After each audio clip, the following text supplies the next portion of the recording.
کم از کم اس طرف سوچنا شروع کریے کہ مذاکرات ہونے چاہیے. ٹھیک ہے.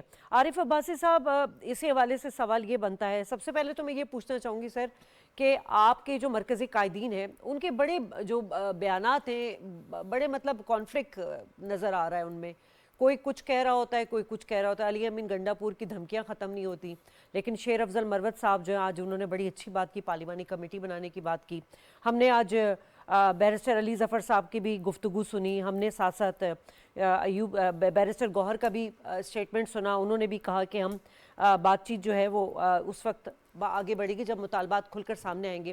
تو سوال یہاں یہ بنتا ہے سر، ایک تو یہ اسٹیٹمنٹ، مختلف متضاد اسٹیٹمنٹ. دوسرا سوال یہ بنتا ہے کہ ابھی تک اتنے دن گزر گئے ہیں، کچھ آپ لوگوں نے طے نہیں کیا کہ آپ لوگ مطالبات مشروط ہوں گے یا غیر مشروط ہوں گے. اتنا ٹائم کیوں لیا جا رہا ہے؟ ہاں، بسم اللہ الرحمن الرحیم. سب سے پہلے تو بہت شکریہ، آپ نے موقع دیا پارٹی کو موقف پیش کرنے کے لیے. آپ سوال ہے نا، اس میں 3-4 پہلو ہیں. ایک تو آپ کہہ رہے ہیں جی پارٹی کے جو ہمارے ذمہ داران ہیں وہ ان مختلف رائز ہیں. دوسرا آپ نے کہا جی گور ایوب، بیرسٹر گور صاحب یا عمر ایوب صاحب یا علی احمد صاحب یا ہمارے یہ جو بیرسٹر صاحب ہیں افریدی صاحب، ان کے جو آپ نے اسمبلی میں آج جو کچھ ہوا، جس طرح کی انہوں نے پیشکش کی. دیکھو، پاکستان تحریک انصاف ہمیشہ زمینی حقائق کو سامنے رکھ کے فیصلے کرتی ہے.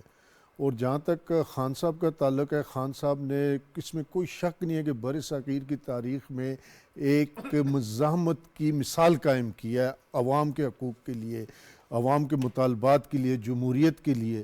تو میں سمجھتا ہوں کہ ہمیں تو اس میں کوئی کنفلکٹ نہیں نظر آتا. ہم یہ سمجھتے ہیں جب بھی حکومت حقائق کو سامنے رکھ کے، جو زمینی حقائق ہیں، جو مسائل ہیں، اس میں 8 فروری کا الیکشن ہے، اس میں 26 یہ جو نومبر ہے اس کے یہ واقعات، اس کے علاوہ جو سیاسی معاملات ہیں، ایک ایجنڈا حکومت طے کرے اور اس ایجنڈے کو دونوں پارٹیاں مل کے اس کو کریں، کمپیل کریں. اس میں سے جو کامن گراؤنڈ سے پہلے وہ نکالیں. ہمارا جو خان صاحب کو جو مقصد ہے کہ کامن گراؤنڈز پہ بات ہو کے آپ کے سی بی ایم کوئی جو ہیں وہ ڈیولپ ہوں، آپ کا اعتماد بحال ہو. اس کے بعد آگے دیکھیں، سیاست اور جمہوریت، اس میں کبھی بھی لڑائیوں سے مسائل نہیں حل ہوئے. ہمیشہ سیاسی لوگوں کی خواہش ہوتی ہے کہ بغیر کسی لڑائی جھگڑے کے، خون خرابے کے، ملک میں سیاسی معاشی عدم استحکام کے، ملک کے معاملات کو آگے لے کے جایا جائے. اس وقت پاکستان کے جو معاشی حالات ہیں، جو ہماری خارجی محاذ پہ معاملات ہیں، تو ہمیں اپنے ذاتی مفادات، سیاسی مفادات سے اوپر اٹھ کے اس ریاست کے لیے اب مل بیٹھنا چاہیے اور ہمیں وہ کامن گراؤنڈز نکالنی چاہیے جو پبلک انٹرسٹ کے بھی ہوں اور موجودہ مسائل کا حل بھی اس میں ہو. اس ٹائم جو ریاستی ادارے ہیں وہ ریاست سے زیادہ موجودہ حکمرانوں کے تابع ہمیں لگتے ہیں، ان کی خواہشات پہ عمل کرتے رکھتے ہیں. ہم یہ سمجھتے ہیں کہ ریاستی ادارے اپنے آئینی کردار میں آ جائیں، ریاست کے آئین اور قانون کے مطابق عمل درآمد کریں، نہ کہ حکمرانوں کی خواہشات پہ چلیں. پہلے یہ چیزیں ختم ہوں کہ جو غیر قانونی طریقے سے عوام کے ساتھ یا پاکستان تحریک انصاف کے ورکر کے ساتھ جو ظلم و ستم ہو رہا ہے، جو غیر قانونی طریقے سے گرفتاریاں ہو رہی ہیں، عدالتیں چھوڑتی ہیں، پھر باہر آ کے ایک ایسے جو پکڑ لیتے ہیں، یہ چیزیں کم از کم قانون کے تابع. ہم قانون کا سامنا کرنے کے لیے تیار ہیں. ہمیں آج بھی عدالتوں پہ اعتماد ہے کیونکہ ہمارے لیڈر کو جتنی سزائیں ہوئی یا تو وہ کالعدم ہو گئی یا اس میں وہ بری ہو گئے. ہم عدالتوں کا سامنا کرنے کے لیے تیار ہیں. یہ ہزاروں پرچے کر رہے ہیں، ہزاروں اور کریں، لیکن غیر قانونی کام نہ کریں. جو کم از کم عدالتوں کے فیصلے مانیں. آپ نے بڑی اچھی بات کی عارف صاحب کے بانی پی ٹی آئی نے جو بر صغیر میں مزاحمت کی مثال قائم کی، اس میں واقعی کوئی شک نہیں ہے. دوسری بات آپ نے یہ کی کہ عوام کے مفاد کے لیے جو یہ مزاحمت کی گئی ہے. تو سر، یہ آج علیمہ خان صاحبہ نے اڈیالہ جیل سے باہر جو اسٹیٹمنٹ دیا، اس کو آپ کس تناظر میں دیکھیں گے کہ ہمارے 2 مطالبات پورے نہیں ہوئے تو ہم پھر سول نافرمانی کی تحریک بھی چلائیں گے اور ریمیٹنسز اس کو روکیں گے، ہم اوورسیز پاکستانیوں کو منع کریں گے کہ وہ ریمیٹنسز نہ بھیجیں. یہ کون سا عوام کا مفاد ہے سر؟ اکانومی میں ریمیٹنسز کیا حیثیت رکھتا ہے؟ شاید آپ کو اس کا علم ہوگا. دیکھیں، میں آپ کو ایک بتاؤں، ابھی ہماری جو تاریخ تھی خان صاحب کے ساتھ، جیل میں ہم سارے وہیں خان صاحب کے ساتھ تھے.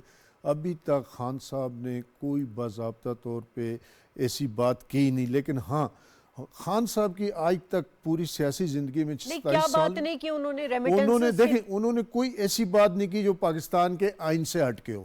جو پاکستان کے قانون کے منافی ہو. آج تک عمران خان کی تمام جدوجہد 26-27 سال 22 سال سے میں ان کے ساتھ ہوں, آئین کے دائرے میں طارق صاحب سے اس کا جواب لے لی. طارق صاحب ایک منٹ میں ایک جملہ انہوں نے ہمیشہ ہمیں 22 سال 2002 سے آنورڈ میں ان کے ساتھ ہوں, انہوں نے ہمیشہ ہمیں تلقین کی ہے کہ آپ نے آئین اور قانون کی بالادستی کو ماننا اور اپنی تمام جدوجہد آئین اور قانون کے دائرے میں رہ کے کرنا. طارق صاحب, آئین پاکستان کے ہم بھی طالب علم رہ چکے ہیں, لیکن ہم نے کہیں نہیں پڑھا کہ آئین آپ کو جمہوری حق دیتا ہے احتجاج کا, آپ اس کا جو بھی مارچ کرنا چاہتے ہیں, آپ کا سیاسی جمہوری آئینی حق ہے, لیکن سر یہ کہاں سے سول نافرمانی آئینی حق دیتا ہے کہ سول نافرمانی کی جائے؟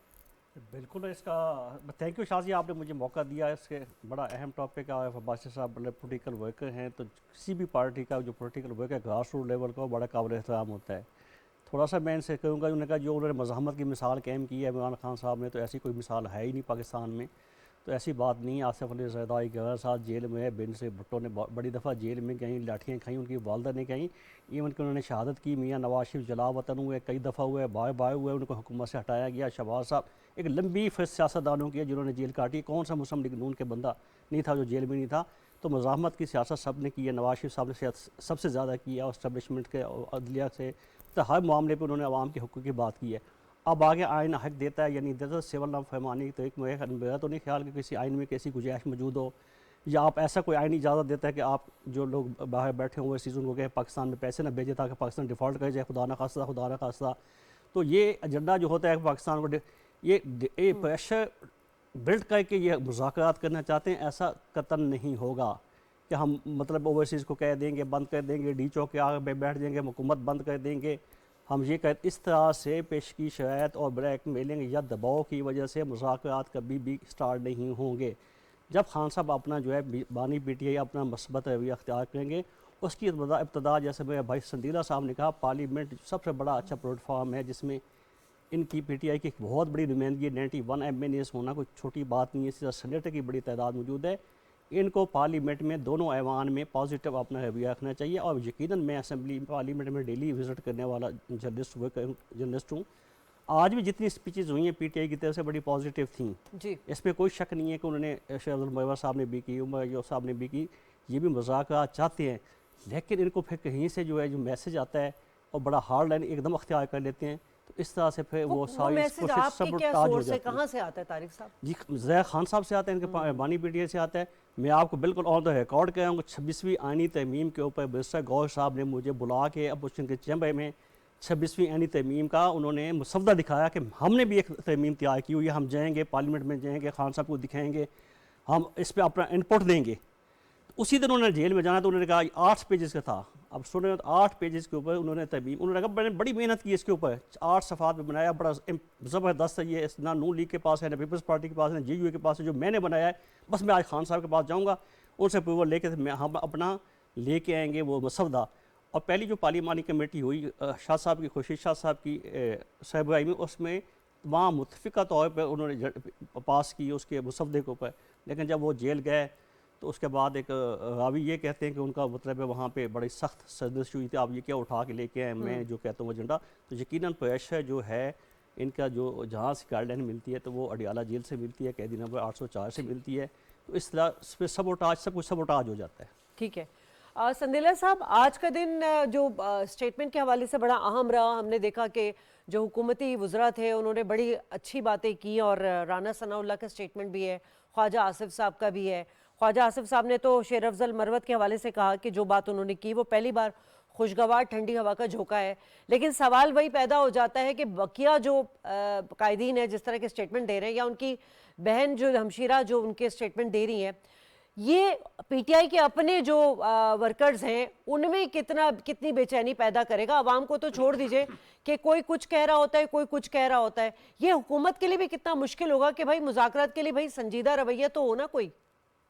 دیکھیں, ایک بات تو ہمیں ذہن میں رکھنی چاہیے کہ خان صاحب اگر اب یہی رویہ قائم رہیں گے تو وہ شاید اپنی ہی پارٹی میں سے ایک تو مائنس ہوں گے اور اوپر تنہا رہ جائیں گے.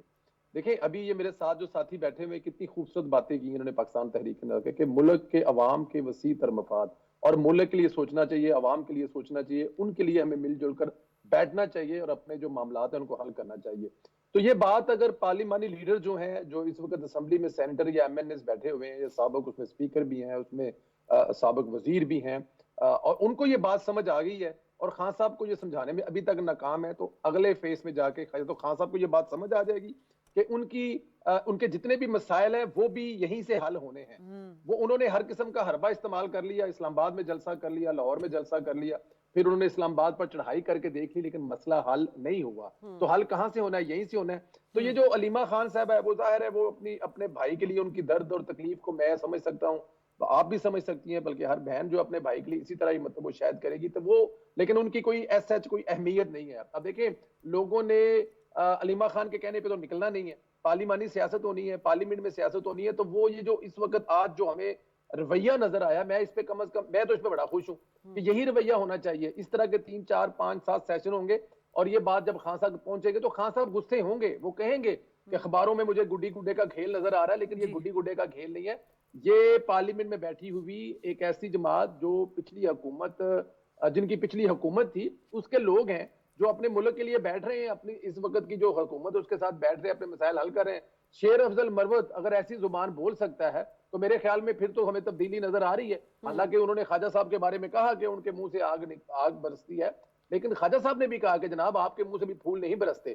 جب ایک طرف سے پھول برسیں گے تو دوسری طرف سے خود بخود پھول برسیں گے. یہ پوزیٹیو ہے. میں آپ کو پھر بتا رہا ہوں، اگر خان صاحب نے اپنا رویہ تبدیل نہ کہا تو وہ اپنی پارٹی میں ہی تنہا رہ جائیں گے، کیونکہ ان کے ساتھ کون رہ جائیں گے؟ ان کے ساتھ رہ جائیں گے جو باہر بیٹھے ہوئے سوشل میڈیا کے ایکٹیوسٹ ہیں، اس کے ساتھ وہ رہ جائیں گے جو باہر سے بیٹھ کر ان کی سوشل میڈیا پارٹی چلاتی ہے. وہ سوشل میڈیا پہ تو شور کر سکیں گے، لیکن پاکستان کی سیاست میں ان کا کچھ لینا دینا نہیں ہوگا. کیونکہ دیکھیں، سیاست ایسے ہوتی نہیں ہے جیسے خان صاحب کرنا چاہتے ہیں. تو ہر گزرتے دن کے ساتھ خان صاحب اپنے اس رویے کے ساتھ اپنی پوزیشن کمزور کر رہے ہیں، اور پارلیمنٹ میں بیٹھے ہوئے انہی کے لوگ اپنے آپ کو بہتر کر رہے ہیں، مضبوط کر رہے ہیں. کیونکہ اس وقت پاکستان کی عوام بھی دیکھ رہی ہے کہ کون پاکستان کو پاکستان کو روکنا چاہتا ہے، چلتے پاکستان کی جو ترقی ہے اس کے راہ میں رکاوٹیں کھڑا کرنا چاہتے ہیں، اور کون یہ سب کچھ آگے لے کے جانا چاہتے ہیں. تو آپ دیکھیں گے ہر گزرتے دن کے ساتھ پاکستان تحریک انصاف کی سوچ میں بہتری پائی جائے گی، وہ لوگوں کی سوچ میں جو کہ پارلیمنٹ ہے، نہ کہ جو سوشل میڈیا پر. ٹھیک ہے. عارف صاحب، آپ نے مجھے اس سوال کا جواب نہیں دیا تھا جو میں نے پوچھا تھا کہ مذاکرات میں یہ جو دیر ہو رہی ہے یہ کس وجہ سے ہو رہی ہے؟ کیا مذاکراتی ٹیم با اختیار ہے؟ اور اگر کوئی مذاکرات ہوتے ہیں تو گارنٹی کون لے گا کہ آپ کے بانی پیٹائے پھر یو ٹرن نہیں لیں گے؟ نہیں، میں آپ کو ایک بات بتاؤں کہ آپ کس طرح یہ کہہ سکتی ہیں کہ یہ ٹیم با اختیار نہیں ہے؟ میں آپ سے پوچھ رہی ہوں، میں بتا رہا ہوں کہ یہ ٹیم عمران خان نے منتخب کی ہے. عمران خان نے انہی لوگوں کو ڈالا ہے جن پہ ان کو اعتماد ہے، اور جو وہ سمجھتے ہیں کہ وہ پارٹی کے ساتھ اور عمران خان کے ساتھ مخلص ہے، اور جو موجودہ مسائل کو بھی سمجھتے ہیں اور اس کا سلوشن بھی جانتے ہیں. تو میں تو یہ سمجھتا ہوں کہ عمران خان ہمیشہ سے ایک being a Democrat, being a political worker اور رہنما، اس ٹائم و تاریخ میں پاکستان سے سب سے بڑے مقبول ترین رہنما کے طور پہ، جتنا ان کے دل میں اس قوم کے مسائل کے لیے، اپنے لوگوں کے لیے درد ہے، شاید ہی کسی کے دل میں ہو. تو وہ خان صاحب، ابھی 16 تاریخ کی بات ہے کہ وہ اتنا پریشان تھے پاکستان کو درپیش مسائل کی وجہ سے کہ ان کی پہلی پرائرٹی پاکستان کے عوام کو درپیش مسائل ہیں. تو وہ تو ہر اس طرف جانا چاہ رہے ہیں، ہر وہ چیز کرنا چاہ رہے ہیں جس سے موجودہ مسائل میں کمی ہو، عوام کو کوئی ریلیف ملے. اور اس کے بعد جو سیاسی عدم استحکام کی وجہ سے آپ کو معاشی عدم استحکام ہے، انویسٹمنٹ ہے، آپ کے باقی معاملات ہیں، امن امان کے مسائل ہیں، یہ اس ٹائم تک نہیں حل ہو سکتے جب تک آپ اس کو ملک کے اندر اپنے مفادات، اپنے سیاسی مفادات، پارٹی مفادات سے اوپر ہو کے اس ملک کے مفادات کو نہیں سوچیں گے. یہی خان صاحب کی سوچ ہے. اور میں سمجھتا ہوں کہ اگر خان صاحب جس طرح سوچ رہے ہیں، موجودہ حکومت بھی تھوڑا سا حوصلہ پیدا کرے، اپنے مفادات کو تھوڑی دیر کے لیے ایک سائٹ پہ رکھ لے. سیاسی مفادات ہیں ان کے بہت سارے ہیں، تو ایک دفعہ جو موجودہ حالات ہیں ان کے تناظر میں کھلے دل کے ساتھ، انتہائی خلوص کے ساتھ، ایمانداری کے ساتھ اس پاکستان کی بہتری کے لیے بیٹھیں. ہم پی ٹی آئی کے ساتھ بھی بیٹھیں. باقی ابھی ایک نیا وہ جو ہمارے لیے پرابلم بننا جا رہا ہے مدرسوں کا، اس کے لیے بھی سوچیں، وہ بھی خطرناک مسئلہ ہے. ہمارے جو معاشی حالات ہیں آپ کو پتہ ہے کہ وہ کس طرف جا رہے ہیں، تو وہ حکمرانوں کی سب سے بڑی ذمہ داری ہے. نہیں یہ یہ تو میں اور آپ کہتے ہیں دیکھیں نہیں سر، میں اور آپ نہیں کہہ رہے، میں یہ آپ کو عالمی مالیاتی ادارے کہہ رہے ہیں سر۔ میں ابھی گوگل کریں اپنے جو آپ کا ادارہ شماریات ہے جی اس کے کریٹسٹک نکالیں، اس میں آپ کمپیئر کریں کہ آپ کے معاشی اشاریے جب 2022 میں پی ٹی آئی کی حکومت ختم ہوئی اور موجودہ کہاں ہیں، آپ کی اس کا مہنگائی کی جواب شرح تو- کا دیکھیں نا، آپ کی مہنگائی بڑھنے کی شرح ختم ہوئی ہے، کوئی چیز سستی نہیں ہوئی۔ مہنگائی کو 13% سے 43% پہ کون لے کے گیا؟ وہ جو پی ڈی ایم 1 کی حکومت تھی، دیکھیں نا اس اس سے پہلے سپیڈ تو سے آپ کی اوپر گئی۔ اس سے پہلے تو آپ کی حکومت تھی۔ اس 13% تھی نا، جب ہماری حکومت تھی مہنگائی 13% تھی، جو آپ کے ٹھیک ہے، تو اس کو طارق صاحب 43% پہ کون لے کے گیا؟ طارق صاحب میں اس کا سندیلہ صاحب جواب دیں گے، یہ جو آپ نے بات کی ہے معیشت کے حوالے سے۔ طارق صاحب آپ سے میں یہ بات کرنا چاہوں گی کہ یہ جو ناقدین ہیں یہ بات کیوں کہہ رہے ہیں کہ اگر مذاکراتی ٹیم کوئی فیصلہ کرتی ہے یا وہ کتنی با اختیار ہے یا بے اختیار ہے، اس پہ تو ڈیبیٹ چل رہی ہے، لیکن سوال یہ ہے کہ گارنٹی کی بات کی جا رہی ہے کہ کون گارنٹی لے گا کہ جو مذاکرات میں معاملات طے ہوں گے اس سے بانیے P T I back off نہیں کریں گے؟ آپ کو یاد ہوگا جنرل الیکشن سے پہلے جب انٹرم گورنمنٹ کی بات آ رہی تھی تو کتنے مسائل پیدا کیے گئے تھے۔ اس وقت 2023 اپریل تھا اور ساتھ ساتھ صوبائی اسمبلی انتخابات اور نگراں حکومتیں قائم کرنے کے حوالے سے جو اپوزیشن میں اور باتیں ہو رہی تھی ساری، اس پہ بھی ایک بہت اجلاس ہوتے تھے، پی ٹی آئی کی جانب سے شاہ محمود قریشی صاحب لیڈ کر رہے تھے اور بہت سارے بالکل معاملات طے ہو گئے تھے، لیکن شاہ محمود قریشی کا وہ یاد ہوگا جملہ کہ انہوں نے آخری میں بولا ہم شرمندہ ہیں، جو بانی پی ٹی آئی ہیں وہ مان نہیں رہے۔ تو یہ جو گارنٹی مانگی جا رہی ہے کہ ایسی ماضی کے جو ایگزامپلز ہیں اس پہ مانگی جا رہی ہے؟ آپ نے ساری بات ہی کہہ دی ہے کہ یہ بات ہو جاتی ہے، خان صاحب کی جو ٹیم ہوتی ہے مذاکرات ہو جاتے ہیں، وہ گو ہیڈ دے دیتے ہیں، جب بات کسی ڈیولپمنٹ ہوتی ہے، بات کسی نتیجے پہ پہنچتی ہے تو خان صاحب کا ایک ٹریک ریکارڈ ہے کہ میں نہ مانوں، میں بڑی معذرت کے ساتھ ان کے دل آزاری ہوگی۔ تو یہ میں نے بہت دفعہ ہوا ہے کہ خان صاحب، ابھی میں نے کہا کہ وہ اس کی 26ویں ترمیم کے اوپر ساری متفق تھے، مسودہ بن کے خان صاحب نے نہیں مانا۔ اب بھی مسئلہ یہی ہے، جو ٹیم ہے اور جو لوگ پارلیمنٹ میں بیٹھے ہوئے ہیں بڑے پازیٹیو ہیں، میں آج بھی جن کو سنتا ہوں جیسے آپ نے بتایا تمام لوگ پازیٹیو ہیں، سینٹ میں بھی، اسمبلی میں، اور حکومت کی طرف سے اسپیکر قومی اسمبلی ایاز صادق صاحب، چیئرمین سینٹ گیلانی صاحب، وہ پورا اپوزیشن کا موقع دیتے ہیں، بلکہ ان کے اوپر یہ بڑا الزام آتا ہے کہ آپ یہ اپوزیشن زیادہ موقع دیتے ہیں، اس وہیں بیٹھ کے بات ہو سکتی ہے، آگے چل سکتی ہے، وہ پازیٹیو لوگ ہیں۔ ٹھیک ہے، جب گارنٹی کی بات جب آتی ہے تو وہ گارنٹی اب یہ سامنے بیٹھے یہ خود بھی گارنٹی نہیں دے سکتے، جو ٹیم ہے وہ بھی گارنٹی نہیں دے سکتے کہ جو ہم بات حکومت کے ساتھ طے کر کے جائیں گے یا خان صاحب سے پوچھ کے اس کے بعد اگلے دن کیا ہوگا۔ تو یہ پرابلم بالکل ہے اور اسی کی وجہ سے شاید ڈیڈ لاک بھی ہے، بات آگے نہیں بڑھ رہی کہ خان صاحب کا جو ہے ان کی گارنٹی کون دے گا، جو بات ہوگی اس کے اوپر قائم رہیں گے، اس پہ عمل درآمد ہوگا۔ حکومت تو کہیں نہیں بھاگ سکتی، ایک دیکھیں حکومت جو طے کر لیتی ہے، حکومت کا کام، حکومت اس مسئلے کو سلجھانا چاہتی ہے، حکومتیں کوئی لڑائی بڑھانا نہیں چاہتی، حکومت مسئلہ اب حل نکالنا چاہتی ہے، اپنی مشکل اپنے لیے کوئی حکومت نہیں کھڑا کرنا چاہتی۔ تو ان حکومت کو تو وہ کھڑی ہیں، وہ کہتے بھی ہیں آئیں بات کریں، لیکن جب مشروط بات چیت کی ہوتی ہے تو پھر وہ بات بن نہیں سکتی۔ تو ان کی طرف سے اگر کوئی مصدقہ اور کوئی گارنٹی، کوئی ضمانت کوئی ایسی ہو جس کے اوپر جو سب کو یقین ہو تو تب بات آگے بڑھ سکے گی۔ ٹھیک ہے سندیلہ صاحب، ایک تو یہ کہ ہم جس طرح اکانومی کے حوالے سے پرائم منسٹر شہباز شریف صاحب کی کاوشیں دیکھ رہے ہیں اور اس کے ثمرات آنے بھی شروع ہو چکے ہیں، ایک سوال انہوں نے جو چھوڑا ہے ہمارے عارف صاحب نے، آپ اس کا بھی جواب دے دیجئے، دوسرا یہ بھی دے دیجئے کہ اس وقت حکومت کو بڑے چیلنجز ہے، لا اینڈ آرڈر کی جو سچویشن ہے، معیشت کو تو صحیح ٹریک پہ لانے کی کوشش کی جا رہی ہے، لیکن جب تک لا اینڈ آرڈر صحیح نہیں ہوگا تب تک آپ کی جو معیشت کے لیے وہ اقدامات ہیں وہ فروٹفل ثابت نہیں ہوں گے۔ تو اس کے لیے ملک کے اپنے اندر سیاسی استحکام کتنا ضروری ہوگا؟ دیکھیں میرا تو سارا زور اس بات پہ ہے ملک میں سیاسی استحکام، اس کے بغیر تو کچھ ہو سکتا ہی نہیں ہے۔ ہاں، میاں محمد نواز شریف صاحب جب تھے اس وقت عمران خان صاحب جو 5 سال پورے ملک میں جو انہوں نے اس وقت جو کیا، 2013 والا سیشن آپ پورا 13، 14، 15، 16 میں، لیکن اس کے باوجود ملک میں سیاسی استحکام نہ ہونے کے باوجود معیشت ترقی کر رہی تھی۔ اب بھی آپ دیکھ لیں، دیکھیں یہ جو فگرز ہوتے ہیں نا جس کا ذکر کیا جاتا ہے، یہ ہوا میں نہیں بنتے۔ عمران خان کے دور میں تو یہ نہیں بن رہے تھے، 40,000 سے زیادہ کراس نہیں کی تھی جو سٹاک مارکیٹ ہے۔ جب پی ڈی ایم کی حکومت آئی ہے 1 لاکھ پلس پہ ہے، اور جب نواز شریف صاحب حکومت چھوڑ کر گئے تھے اور پھر شاہد خان افریدی اور اس کے شاہد عباسی صاحب تھے، تو اس کے بعد پھر جو ہوا وہ آپ کے سامنے ہے۔ لیکن عمران خان صاحب کے دور حکومت کو آپ موازنہ کرنا چاہتے ہیں نواز شریف صاحب کے دور میں، ایون ابھی شہباز صاحب کے دور میں